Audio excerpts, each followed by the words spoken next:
Veículos autopropelidos. Mais do que saber o que eles são, é como que a gente começa a resolver essa treta. Olá, eu sou a Danaia Fernandes e você está no Giro da Mobilidade Urbana. Hoje ele está todo sobre micromobilidade. A gente vai falar sobre autopropelidos porque se você anda de patinete, de bicicleta elétrica, talvez você já tenha sentido uns olhares meio estranhos para o seu lado. Ou se você não anda, talvez você já tenha emitido olhares do tipo: isso tá certo, gente? Era para trafegar aqui mesmo? E a gente vai descobrir o que tem na nossa legislação num papo com o Marcelo Arruda. Ele que é especialista em direito de trânsito e está nessa área específica dos autopropelidos.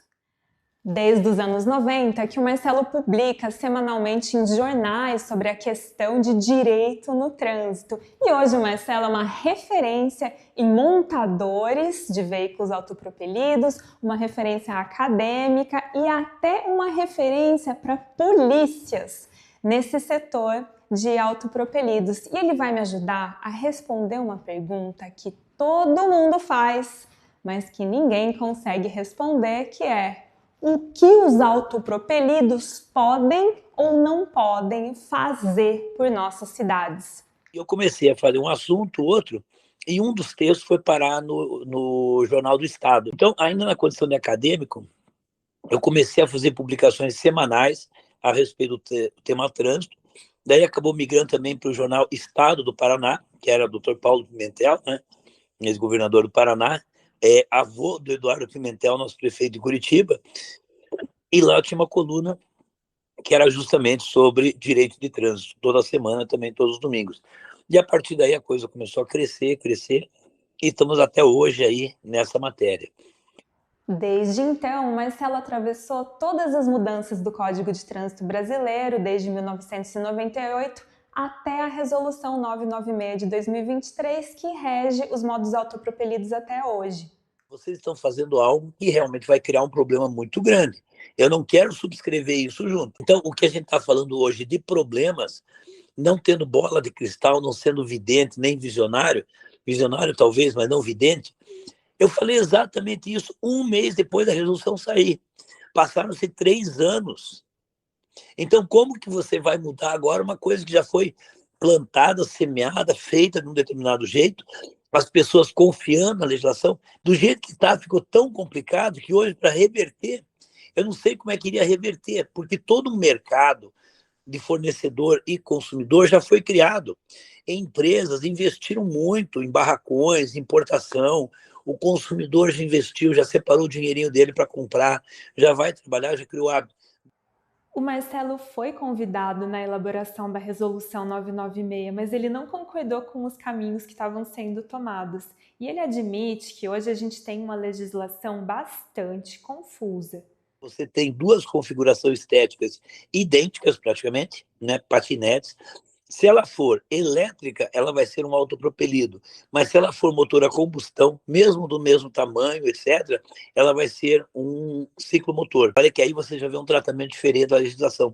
Foi quando surgiu o Segway também, que não tinha uma definição exatamente do que seria, né, o Segway, que é aquele que tem duas rodas paralelas, né, um eixo só, e a pessoa conduz em pé. Geralmente você vê em mercado e tem visto muitas polícias utilizando, né, esse tipo de equipamento. Aqui, inclusive, eu vou fazer um parênteses, quase que uma acusação. A Segway não está entendendo que ela está na resolução 996. Eu tenho visto várias polícias, guardas municipais, etc., tendo a utilização do Segway para fazer o patrulhamento, porém, eles não se atentaram que a largura ultrapassa a largura da legislação. Ela não poderia ultrapassar 70 centímetros. Ela tem 83 centímetros, pelo menos, aquela com o pneu lameiro, pneu fora de estrada. Então, ela passa a ser um ciclomotor. Eu digo que isso pode estar trazendo prejuízo legal para várias prefeituras, guardas, etc., que estão utilizando, até polícias, né, que estão utilizando o Segway. Autopropelido precisa ter 70 centímetros de largura máxima, 1,30 de entre-eixos no máximo, velocidade máxima de 32 km por hora, potência máxima de 1.000 watts. Não precisa de CNH, emplacamento e nem de registro. Você sabia que a multa de pedestre e ciclista é prevista desde 66 no Código anterior? Mas nunca foi tirada do Pelo papel, contrário, né? todas as vezes que o CONTRAN se propôs a regulamentar a aplicação de multa em pedestre e ciclista, eu sempre fiz uma aposta. Falei, eu dou as rodas do carro, senão o carro inteiro se conseguir. Nunca perdi o carro. Porque não tem como, não tem como. Se você não tem um registro nacional, uma placa nacional, nem a bicicleta não adianta você emplacar, você não vai ter como cobrar multa. O sistema punitivo previsto no Código de Trânsito, ele prevê um registro para você lançar um débito, sob pena do qual você não consegue licenciar. Até porque seria inviável você entrar com o processo de execução para cobrar essa multa. Muito mais caro, porque o valor seria irrisório em comparativo com o valor que você gastaria no processo. Então, não vejo como, né, você, através disso, aplicar penalidades pecuniárias, principalmente. É até compreensível num país tão diverso como o nosso, onde as cidades são tão diferentes, que é complicado ter uma legislação nacional que unifique essas velocidades e esses parâmetros, já que a capacidade de infraestrutura das cidades também é muito diferente. O autopropelido, ele não tem uma idade definida. Uma vez falando na Câmara Municipal de Jaraguá do Sul, um funcionário da Câmara que estava acompanhando falou, doutor, eu tenho um filho de 8 anos de idade, eu posso levar no autopropelido para a escola e tal, porque motocicleta tem que ser 10 anos, né? Eu falei, não só você pode levar teu filho de 8, quanto teu filho de 8 pode levar tua sobrinha de 6. Porque não tem nada que impeça. Aí, né, a gente tem que entrar em outra seara. O que eu vi amigos meus compraram de presente para a filha, etc. Antes, aí na rua, botaram num pátio fechado, um estacionamento grande. Ou seja, existir um preparo. Mas agora, como é que o Estado vai assumir uma coisa que a família não está conseguindo? No Brasil, cada município regula os autopropelidos de uma forma diferente. Quando regula? Você tem idades mínimas de 18 anos em alguns municípios, 16 anos em outro, velocidade máxima em ciclovia de até 20 km por hora em alguns municípios. Outros municípios fixam outras velocidades dependendo do comportamento. Se esse veículo está trafegando em calçada, é limitado a 6 por hora. Alguns municípios proíbem a circulação em calçada. Então, a gente vê, em termos mundo, como é diferente o posicionamento dos autopropelidos. Até chegar em Paris, por exemplo, a capital francesa, foi a primeira capital a proibir o aluguel de patinetes. É até um caso curioso, porque foi feito um referendo popular lá em 2022, onde a população votou para não ter mais o compartilhamento de patinetes devido a um alto número de incômodo aos idosos. Se fosse há 2 décadas atrás, eu diria, vamos imprimir um manualzinho de legislação, vamos plastificar uma carteirinha com ela e daí você mostra o guarda. O que eu sugeri? Vamos colocar a legislação na placa dela. Ali surgiu a informação, a autopropelita e o QR Code.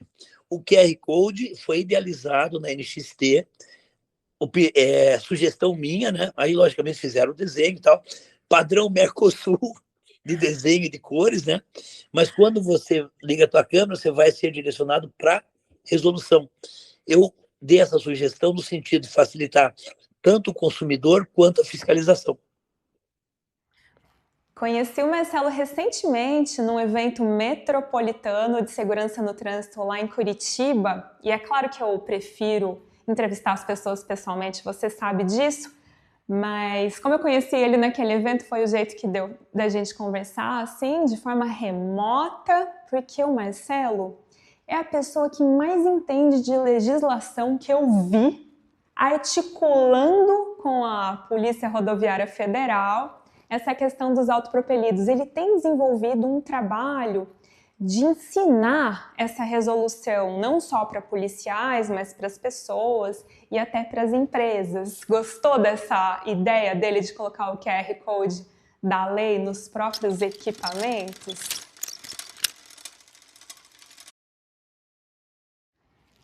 Essa conversa com o Marcelo me deixou com uma sensação incômoda e boa ao mesmo tempo.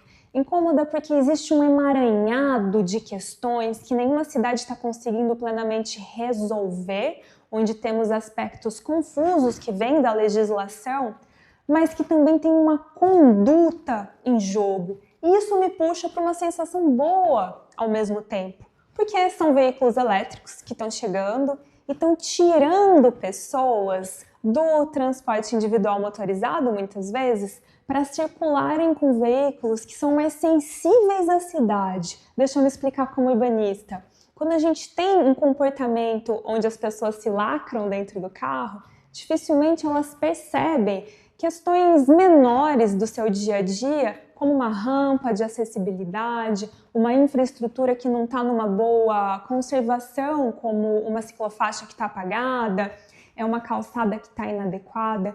E pessoas circulando em modos autopropelidos, elas estão muito mais propensas a terem essa percepção da microescala. Mas a pergunta que eu não consigo largar é essa. Por que a gente vem tratando o autopropelido como um problema urbano, sendo que o real problema é que as nossas cidades não estão adaptadas para receber nenhum veículo que não seja o automóvel? Quando um patinete circula na calçada, é porque não tem ciclofaixa. Quando um patinete invade o trânsito, é porque não tem mais onde ir. O problema não é o patinete, é o espaço que a cidade se recusa a dar para quem não está dentro de um automóvel. E o Marcelo trouxe uma coisa que ficou ecoando na minha cabeça. O veículo a combustão e o elétrico têm a mesma aparência, disputam o mesmo espaço, têm o mesmo comportamento de trânsito, mas são classificados de formas totalmente diferentes. E isso mostra que o que está sendo feito é uma escolha política do que a cidade está querendo desenvolver. Ou será que não? Porque tem mais uma coisa que ninguém está dizendo. O autopropelido já tem fabricação aqui no Brasil, ele está sendo montado, ele já tem clientela fiel, ele já está sendo visado para revenda. Isso sem subsídio público, sem PPP, só numa lógica de mercado. Ele está acontecendo. E mesmo assim, as cidades ainda não decidiram o que elas querem desse modo de transporte.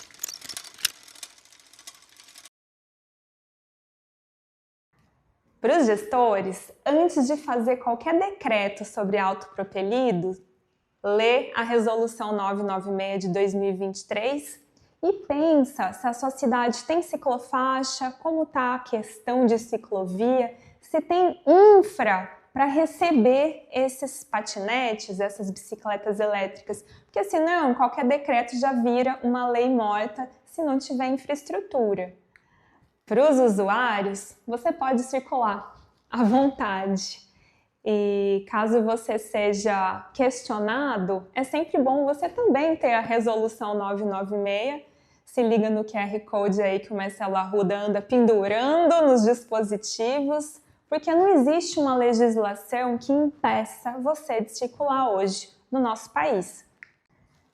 E aí, para todo mundo, vamos proteger os usuários mais frágeis da via, como diz o nosso CTB, e pensa que aquele patinete ou aquela bicicleta elétrica que está atrapalhando o trânsito é uma pessoa que está tentando se locomover numa cidade que ainda não decidiu que infraestrutura ela quer. E o que a gente tem, na verdade, é um problema de planejamento urbano. Marcelo Arruda, obrigada. Você me disse uma coisa que eu não vou esquecer. Façam a legislação que vocês quiserem, que depois eu vou interpretar do jeito que eu entender. Que é assim que a gente sobrevive à nossa legislação brasileira. Me conta, você, se você tem um autopropelido ou se você não apoia esse modo de transporte, quero saber. E te ver no próximo Giro da Mobilidade. Até lá!